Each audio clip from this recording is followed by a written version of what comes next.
Welcome back to BIBSTER'S Repair Shop. We are here at the Eastern Iowa Threshers Threshing Farm Steam Show. I don't know what you call it, but there's steam tractors everywhere. There's like 8 of them here. That one's chugging along. There's tractors.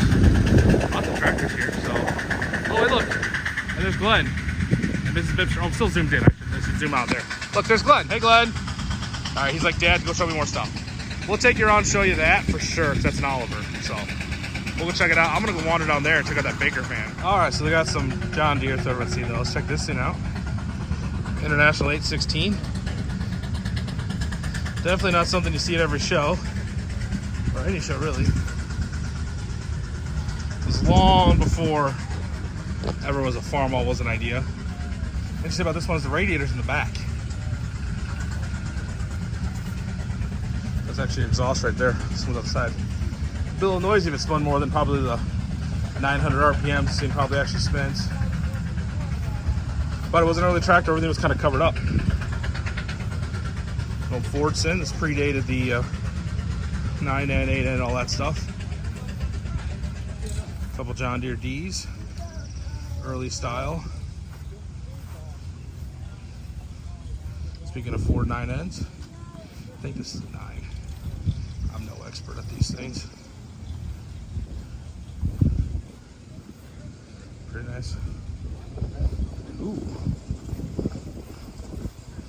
Oliver Super 88 gasser next to an M, next to a U. You can remember my video last week. We know BIBSTER doesn't know much about minis, but we know it's a U because you're sitting way back in there. The road tractors again. There's quite a few tractors for some smaller showgrounds with tons of stuff crammed in here. We'll go see some of the other cool stuff down here and check out some of these old early tractors. Another U, Farm-All H, and M Supra. Excuse me. All right, so okay, old Remley. I don't know how to pronounce words. Pretty much still in original shape. Let's check it out. Coming right around here. So you can see this is still before the days of getting a chair. You did get a place to stand. I'll give you the 35 horsepower at 640 RPM. I mean, just right, everything's going on right near your face region on this thing.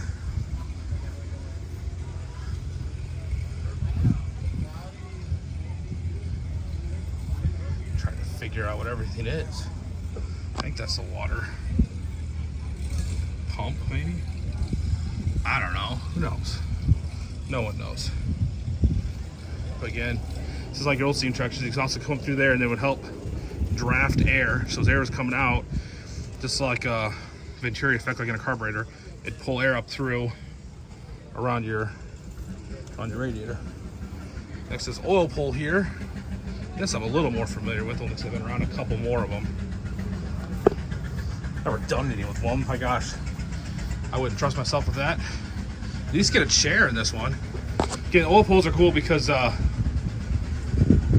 your valve train's right there. It's like an early hit and miss mode, which this isn't. But I mean, it's just right. You want to do a valve adjustment, you do it right there. You can do it from the driver's seat. There's your oiler up there for everything. So you can see if the oil was dripping out of all 4 of those. So when you get closer, you can see them. Little angle pieces. And then before you would start the thing, to quote unquote pre-oil it, you would reach up and give that a spin. That would force oil, and then it runs off a pump on the other side. So. Another cool tractor here at the Eastern Iowa Antique Tractor Club, or not Eastern Iowa Threshers. I can't even talk. Ooh, old Oliver horsepower 99 or 90, probably at that point. No McCormick Deering. All right, we'll go check out some other stuff like that tank right there and the cock shut back there in a little bit. It's also, we gotta check out this little cute 1828 horsepower.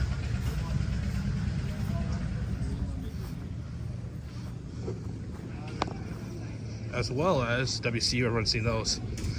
Again, it's not something you see at every show, and I only know about this because of Paul Shears at our show. We went through the whole history of the Rock Island Hider tractors, and so that is a friction drive style clutch where it'll actually slide the motor back farther into that to make it go faster depending on what gear you're in. It's a great concept. Terrible, I think, in the long term. I only say that because it's not around anymore. Yeah, you see there's that. If I can get you in there, see that wheel, that's about the back, and that drives, sneak in there onto that wheel. And depending on how far in that is, depending on how far that turns, that does all the speeds and all that fun stuff. But these are built right in Rock Island. Built in Iowa before that. I'll get you the model number there in case that's something you're interested in. But yeah, these are pretty cool. Little piece of our area's history too. All right, we'll bring it back. All right, we got another cool one here, the Cockshut Deluxe. Now, as you guys, many of you know that are Oliver fans, you know that for a while Oliver was making the Cockshut tractors for like the 60 and the 70. Well, then Cockshut started making their own. These are also sold as co-ops. They're the same tractor. This one's a diesel, making it even more rare. And then once they got done, eventually when Oliver and the White Corporation bought them out, then they started becoming Olivers again. But for a while, they were their own tractor. Had some cool, innovative things with PTO that was right around the same time as Oliver. There's always talk of who was actually first, but this thing is cool. All the way from Canada. Now this thing over here, this John Deere 80, 70, I don't know what the model is. It's huge. Look at this thing, it's a tank. Now I'm a firm believer on, if you put duals on anything, it'll start looking like a tank. You can put duals on that little H over there and it'll probably look like a tank. Probably not. But see if we can get a closer look at this thing. Yeah, I think this is an 80, maybe. Sure, I'm not a John Deere guy. Y'all know that. There's a few other cool John Deeres here too. We'll show you a couple old D's and whatnot. Check out these old originals over here. We've got a D right there, and then a GP. Be probably a B, I think. An original clothes still. Thought I'd show you this little 460. Can't talk.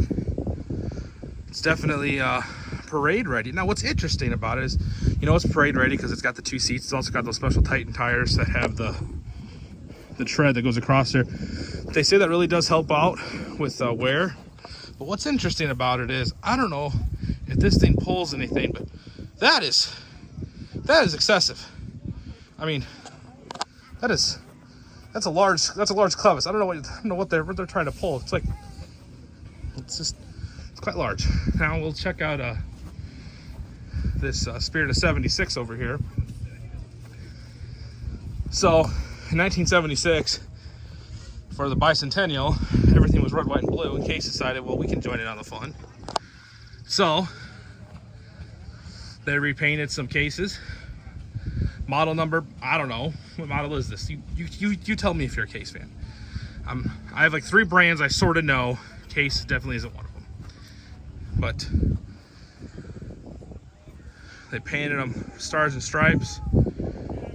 Now, to be fair, I'll be honest with you, Case fans, they probably should have done something different with the rest of the frame because that does look a touch odd, but is what it is. Big Farmall 806 over here. Hey, they have the same starting fluid can as the last Farmall we filmed. And this isn't the same tractor. I don't think this is the starting fluid anymore. I mean, it could be. It starts something else, but definitely not this engine.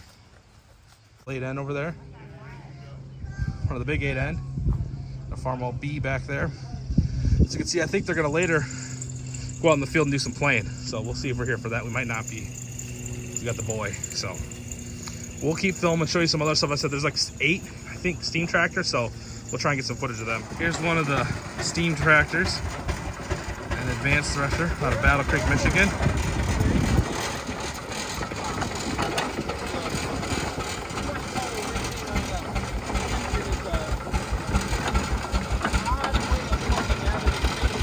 pretty early one before any kind of canopy or anything. Pretty much a boiler with wheels. They also got some cool mini ones. We'll go check those out. Here's another Steam. Man, it's Thresher out of Battle Creek, Michigan.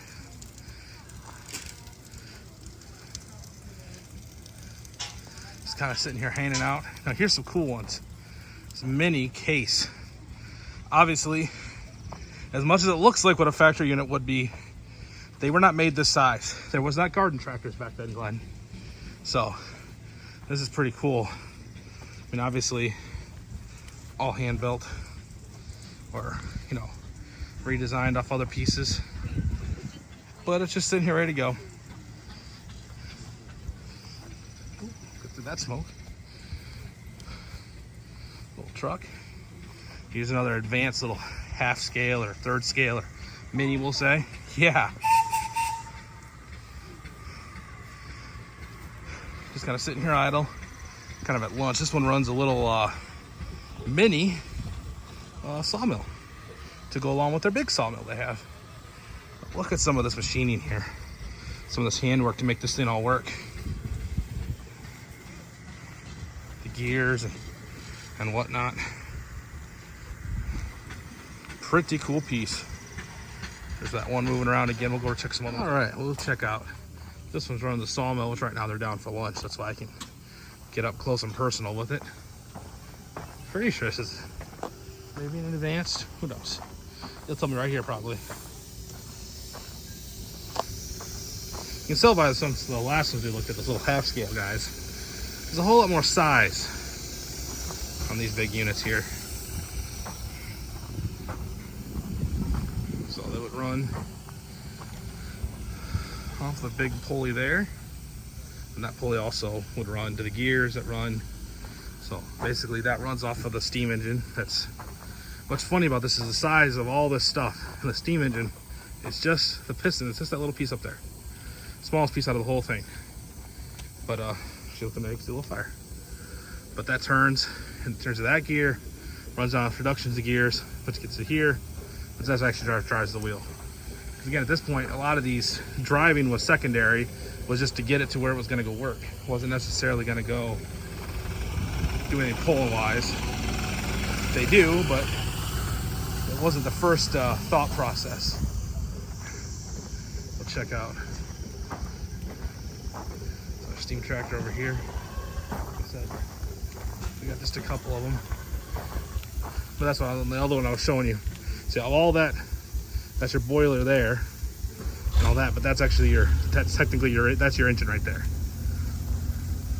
So steam goes in both sides of that depending on which way it goes, so it can push on both ways. That's what drives the whole thing. A little more modern one here. I mean modern by, like, you know, it's got a roof on it. This one's a 16 horse because it says it right there. 16 horse Avery. Would have come out of the Peoria area. Get a little different design for the different manufacturers, but same concept. Basically a big steam tank. Your fire heats up water, which then creates great steam. Steam goes there, makes the motor run. The exhaust from that goes and pumps that up, or it goes out the front. And essentially what happens there is, same way as on those other ones with drafting, as that's pulling in air, it's going to cause it to pull more air through the furnace, which makes it burn hotter, so they can burn more efficient or more power, basically make more power. We'll check out this case one now. So it looks like it's all prettied up. It's kind of just sitting here. This is like the equivalent of idling. Just kind of runs with the motions a little bit.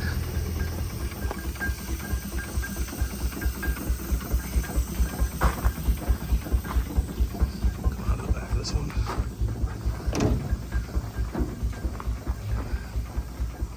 It's got a Racine, Wisconsin. The rest of the case brand did.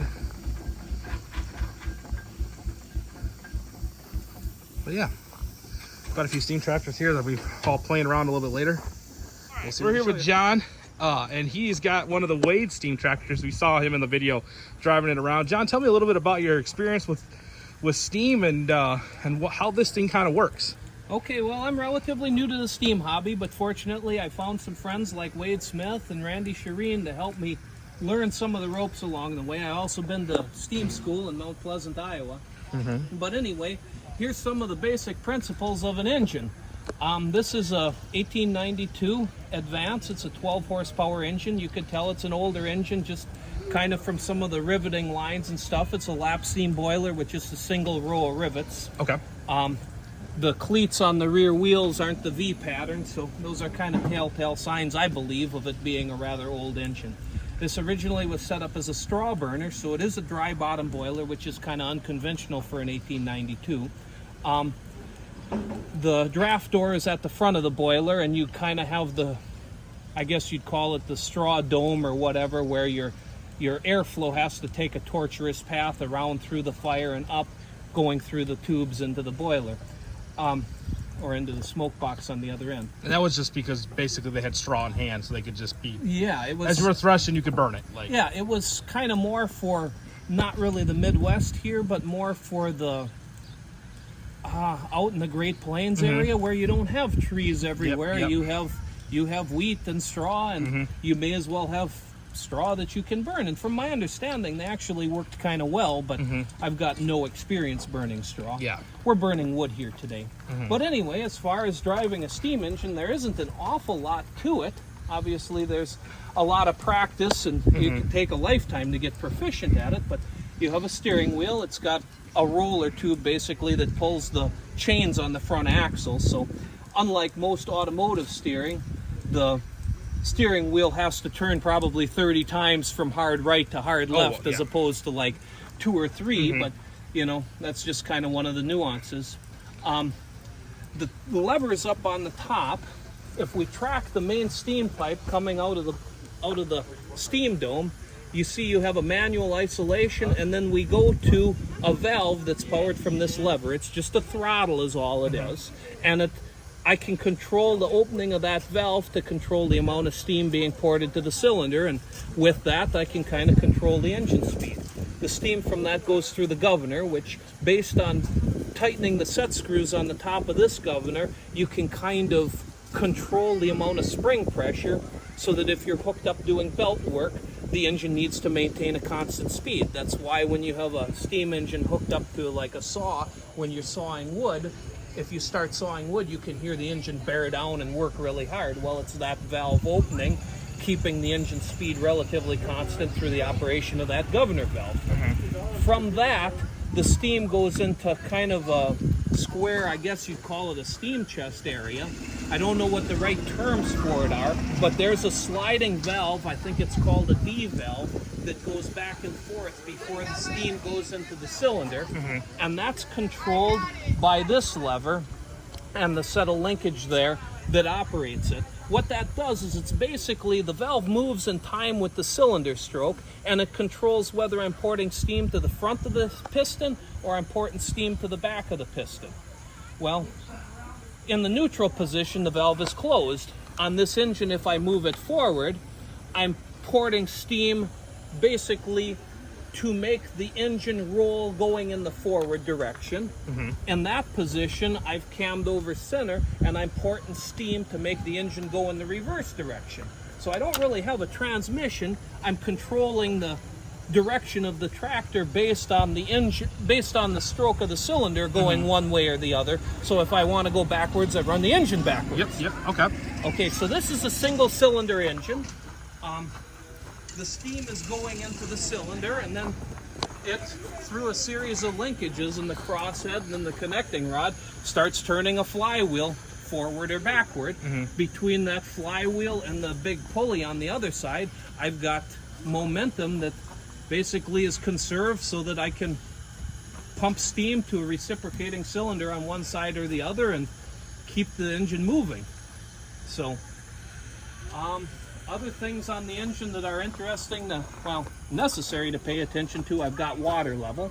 Normally on virtually any steam engine, you have to have at least 2 sources of the really, or 2 options of the really important characteristics. So water, I have a sight glass. I also have tricox on the back, or or test cocks on the back of the boiler. If I crack this one open and I have water flowing out, crack this one open and steam flows out, well, I know water level is between those two, which is the optimal band. I make up water. I need to keep water level above the crown sheet, so I need a way to make up water.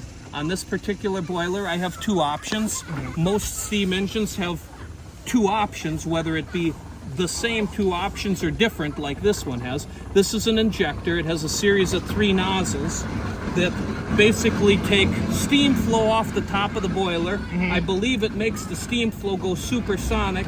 It drafts water at a vacuum through this line, and then it basically ups the pressure to the point where it can inject back into the boiler at boiler pressure. Yeah, because it has to be above what the boiler is to go in, otherwise it's going to backflow. That's right. It's kind of a little bit goofy because most people would think, well, my pressure going in, how can it be more going out? But that's kind of the property of a compressible fluid like steam going at supersonic speeds through, I believe, the first nozzle. You can kind of basically do an enthalpy conversion and get pressure out of it. What happens is your injection temperature is cooler, which that isn't a big deal. We just heat it back up with the firebox. So this is how I'm primarily making up water today. I also have a steam-driven reciprocating pump that basically I can cut steam into, and it'll oscillate back and forth, pressurized water going through that feed pipe, and I can make up to the boiler that way. A lot of engines you'll see 2 injectors. I don't think I've ever seen an engine with 2 pumps, but I imagine it could easily exist. A lot of times, since making up water level is very critical, you like to have a normal and a backup so that if something were to happen, That's what I was about to ask. If it was like one is for like when it's cold, or when it's colder, is it to fill it up? Do you have to use one or the other, or is it just they both work kind of either or? It's just one's easier. Either will work. I mean, some have different properties. The steam pump, I think, on this will probably pump with a little lower pressure. This injector is tuned pretty well. At about 45-50 pounds, it'll actually pick up and start making up water to the boiler. It's all based on the cut of the nozzles inside of it. Most ejectors typically are kind of temperamental below about 75, but this is such an old boiler, we run a lot lower pressure in it, so we needed to kind of get the injector tuned appropriately. Yep. So, I don't know what else there is. That's pretty much, I think, it. Like I said, from when I've been kind of going around them, I knew enough to go. I think there's fire there, there's boom boom there, but you don't want boom boom anywhere. But I mean, fire there, and the piston that's a motor is so much smaller compared to when you see these big machines. For what they, when you think about, like on a tractor, the engine's like the biggest part of it, and on a steam tractor, the boiler's the biggest part of it. The piston's kind of just this little guy on the side. Right. But so yeah, thanks again, John, for kind of going through this and kind of helping me explain. I'm sure the viewers are probably like, yeah, we knew this all, Kyle. But we'll see if driving this thing around a little bit some more, and we'll talk while I still am here talking. We're talking about that steering, and you've heard me talk about in videos before with it, but yeah, it's literally just a chain. So like when you spin the wheel, you're turning that there, you're turning that wheel here. It's like a barrel that gets turned, and it pulls tension on one chain and releases tension on the other chain, so this whole axle swings back and forth. So that's why you don't turn these on a dime. No. You don't turn them on a quarter. You barely turn them on, I don't even know, a big 5 quarters wide. But yeah. Well, pretty cool. Thanks again for showing it, and we'll see you driving it around again this all weekend long. Again, this show is just southeast of DeWitt, so the video will come out tonight. If you're interested, so the show goes on tomorrow and Sunday. So come out, check it out, and we'll keep checking some stuff out. This is definitely not factory. This is a little international single-cylinder, what would have been a stationary motor, made unstationary by some cool farmer engineering back in the day.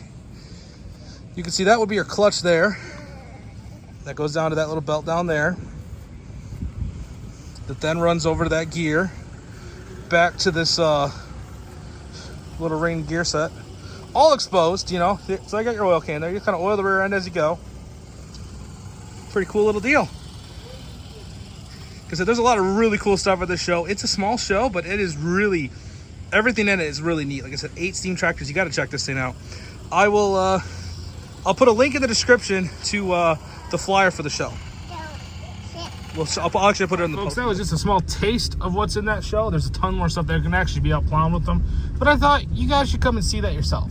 So make sure to come out and check the show out. It goes all weekend long. So Friday, Saturday, Sunday. It's always like usually the third weekend in July. And again, this is what the show looks like. We'll head out. We'll see you guys in the next one. Bye.